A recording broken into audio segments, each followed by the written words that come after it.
여러분 혹시 피지컬 100라는 넷플릭스 시리즈 보신 적 있으십니까? 야 이건 너무했잖아.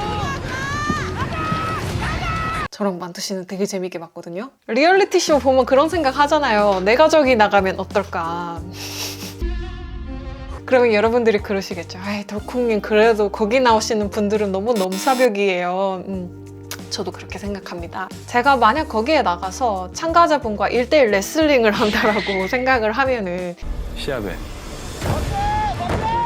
이미 대결이 시작되기도 전에 서 있는 포지션이 너무 다르잖아요. 내가 여기서 오늘 하루 화이팅하고 힘내고 막 머리를 굴리고 한다고 해도 아 이건 넘을 수가 없는 벽이구나 이런 걸 느끼겠죠. 사실 피지컬에 대한 것도 그런데 이런 기분을 저는 회사에서도 되게 자주 느껴요. 어떤 인지적인 것, 생각하는 것에 대한 거죠. 팀 미팅을 하다가 가끔씩 팀메이트들을 보면서 쟤들은 나랑 커리어를 해온 시간도 비슷한데 어떻게 저렇게 좋은 질문을 하고 깊이 있게 생각을 저렇게 빨리 하지? 라는 생각이 들 때가 있거든요. 그럴 때 진짜 좀 자극이 되죠, 그게. 내가 오늘 하루 좀 말이 잘 나온다고 해서 혹은 들어오기 전에 뭐 새로운 논문을 하나 보고 들어왔어. 그렇다고 해서 흉내낼 수 있는 게 아니구나 라는 생각이 들 때가 있는 거죠.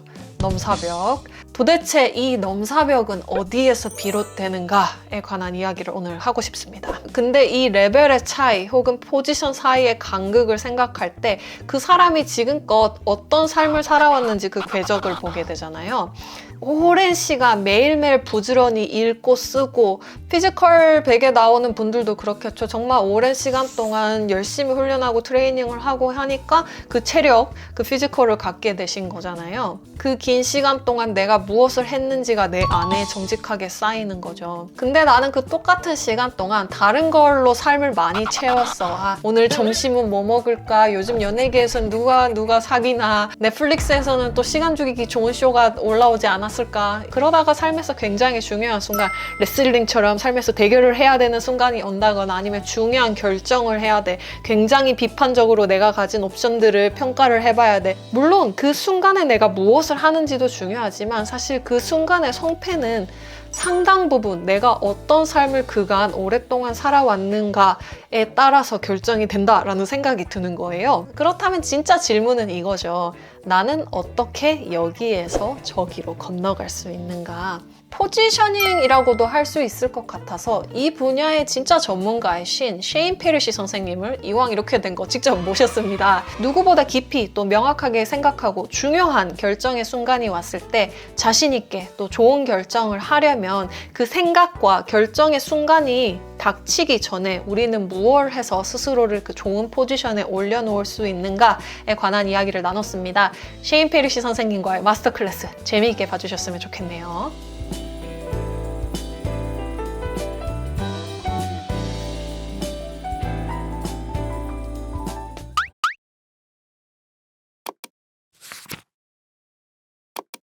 I feel like the frequency of decision making and thinking deeply is a lot lower now because we rely a lot on the algorithm, Google, Netflix, YouTube. Sometimes it feels like the algorithm knows about what we want and what we need a little bit better than we do about ourselves sometimes. We tend to think less probably and we rely on those external tools a lot more, I guess.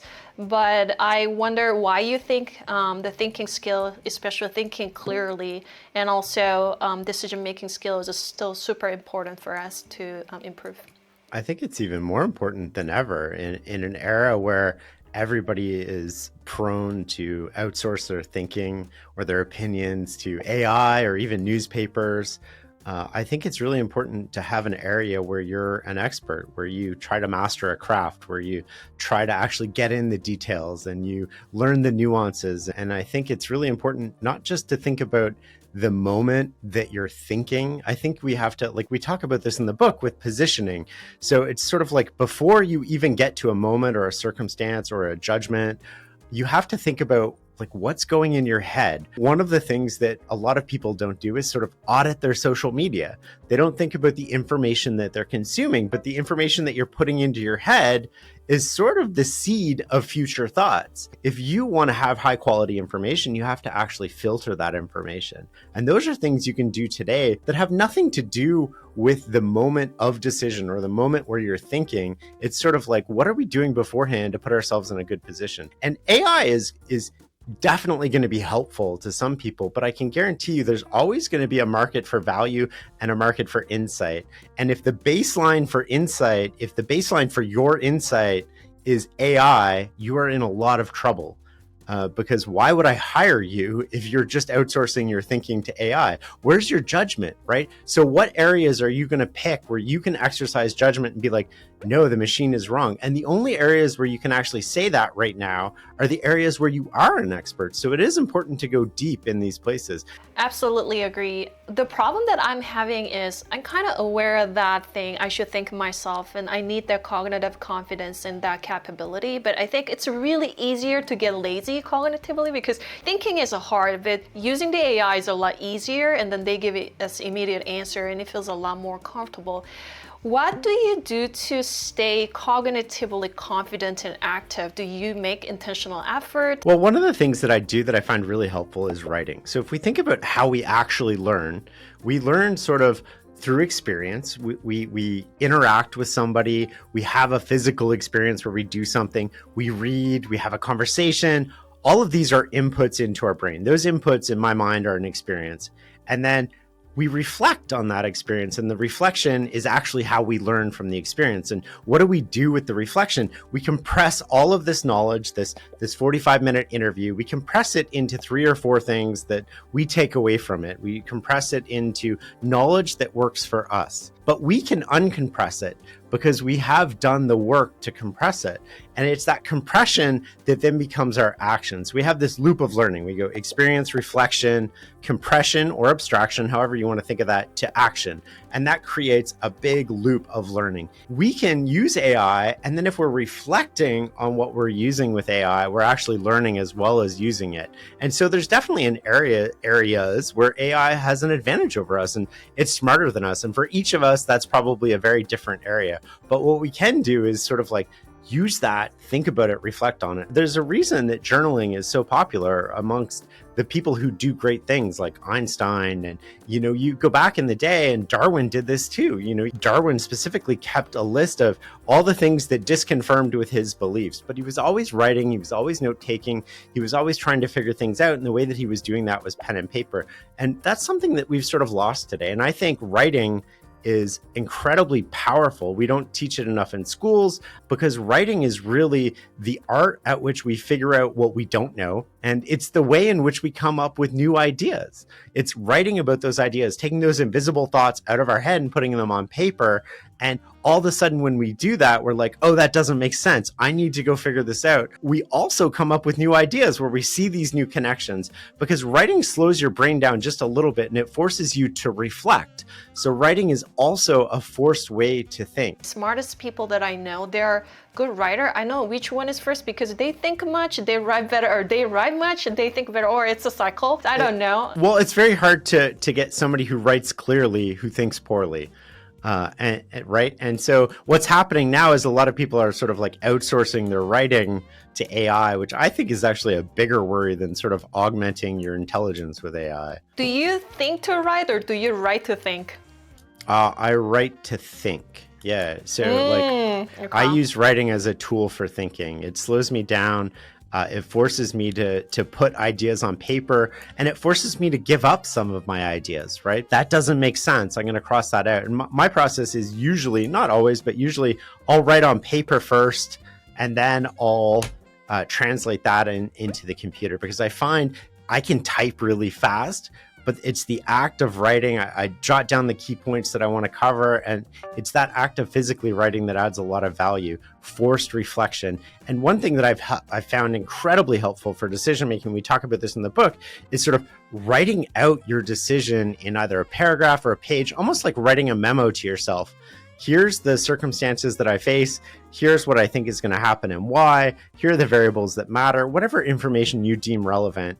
And then reading it the next morning before you announce your decision. So at night, write out your decision. When you wake up in the morning, you have your fresh brain. You've had a chance to process it. You've got all these ideas out of your head already. Now you can read that piece of paper. And I would say for me personally, about 6 times out of 10, I'm like, oh, that doesn't make sense. Like, what was I? But last night it made sense. It made sense. So it's a good check and balance on my thinking where it's like, oh, that doesn't make sense. Now I know the area where I need to go gather more information on, or where I need to focus my attention on. Do you have any routine or any action items or any habits that you check to put yourself in a better position on a daily basis?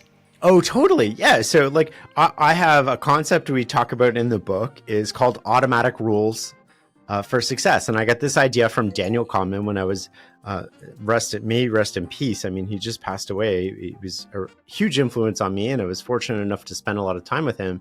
I was in his penthouse one day and he was on the phone and, towards the end of the call, he's like, my rule is I don't say yes on the phone. Person on the other end said, okay, whatever. He's like, I'll get back to you the next day. And so he hung up and I talked to him about this after and I said, Daniel, I've never heard you say that before. What is this rule thing? And he said, well, I feel like, in this situation, I tend to say yes. So I needed to figure out a way that I would say no, because I don't want to say yes and I want to think about it and I want to process, but I can't consciously get myself to think about it. And so he came up with this rule and he's like, all of our lives we've been taught to follow rules. And so I created my own rule that I follow all the time. And what he effectively did was he reprogrammed his unconscious mind to have a response that puts him in a better position. And that is an incredibly powerful concept. And he's like, 9 times out of 10, I get back to them and say no. And, the odd time I say yes. Whereas before it was the inverse. So now I just do the things that I want to do. And I was like, that's really powerful. What other rules do you have? And he said, none. And I was like, oh, so I wanted to think about what rules could I create? And these are all unique to my life and my circumstances. Now, some people these will make sense for, and some people they won't. So it's like, where am I weak? Where am I not doing the thing that I want to do? How do I change my desired behavior on my best day into my default behavior on my worst day? And I came up with, one thing I want to do from a habit or routine point of view is work out every day.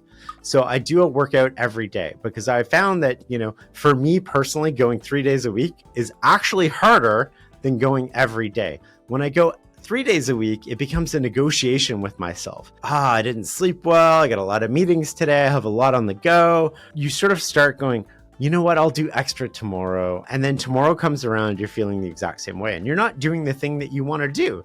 So I have a rule where I work out every day.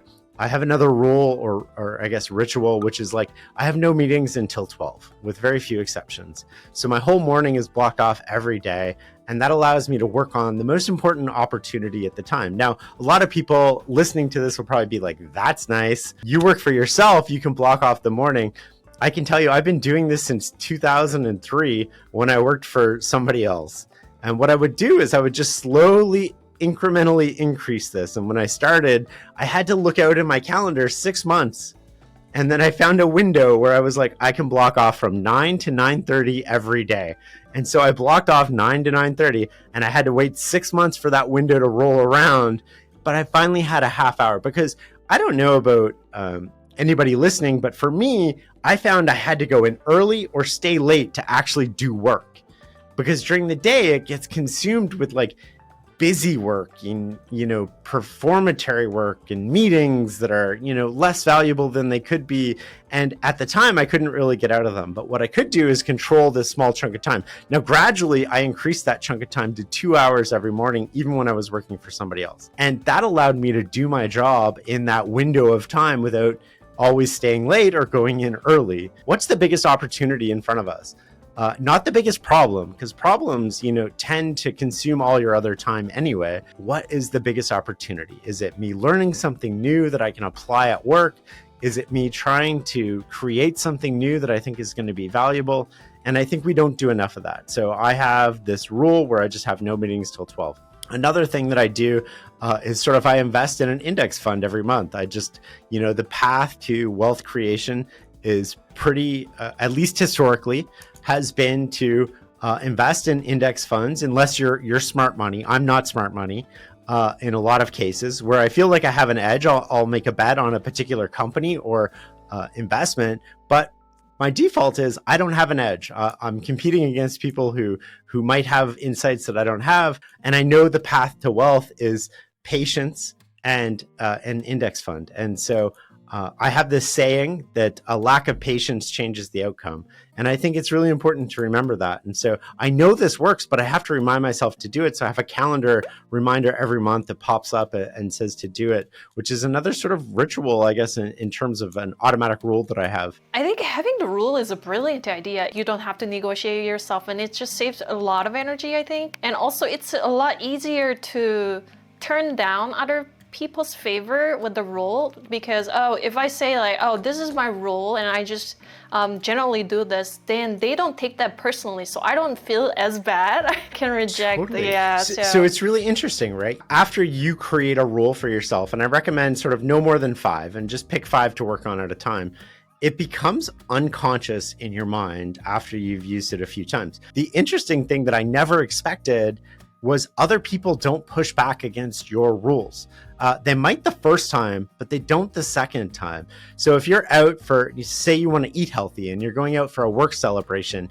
Now, if you say, you know what, I'm on a diet, I'm not going to have dessert tonight. Well, everybody there is just, they're going to be human and they're going to be social and they're going to be like, come on, Sonny, you can have dessert tonight. You can start your diet tomorrow. And 9 times out of 10, you're going to do that because eventually everybody loses the battle with willpower. And you're relying on willpower at the end of the day when you have the least amount of sort of willpower. And so you can just come up with a rule, and your rule, you have to follow it. But if you say, my rule is I don't eat dessert. Now, the first time you say that, people might push back a little tiny bit. They're not going to push back like they did. Second time you say it, you're going to get no pushback whatsoever.